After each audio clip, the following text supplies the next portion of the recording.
முதல் படம் அவர் பண்ண மியூசிக் தான். மோகமுல் வந்து சார் தான் மியூசிக் சார். பண்ணாரு. மியூசிக் பண்ணிட்டு ரீ ரெக்கார்டிங் முடிச்ச அப்புறம் என்ன கூப்பிட்டு அனுப்பிச்சாரு. ஏன்னா, யார் இந்த பையன் நான் பார்க்கணும்னு சொல்லி கூப்பிட்டு அனுப்பிச்சாரு. ஸோ போய் பார்த்தேன். பாம்பேல இருக்கேன்றீங்க, நல்லா பண்ணிருக்கீங்க எல்லாம் சொல்லி பாராட்டி புக்கெல்லாம் குடுத்தாரு. அதுக்கப்புறம் சார நான் வந்து பார்க்கக்கூடிய சூழ்நிலை வரல.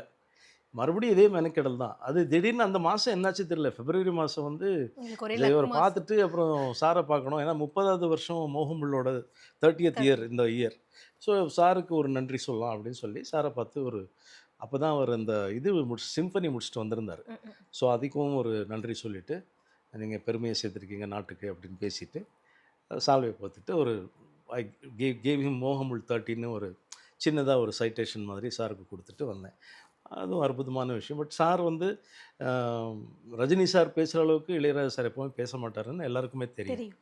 பட் அதுவும் ஒரு பெரிய மொமெண்ட் இல்ல. அவர் கண்டிப்பா. அவர் ஒரு ஞானி அப்படிங்கிற இடத்துல அவர பார்த்ததும் ரொம்ப அற்புதமான நிகழ்வு அது.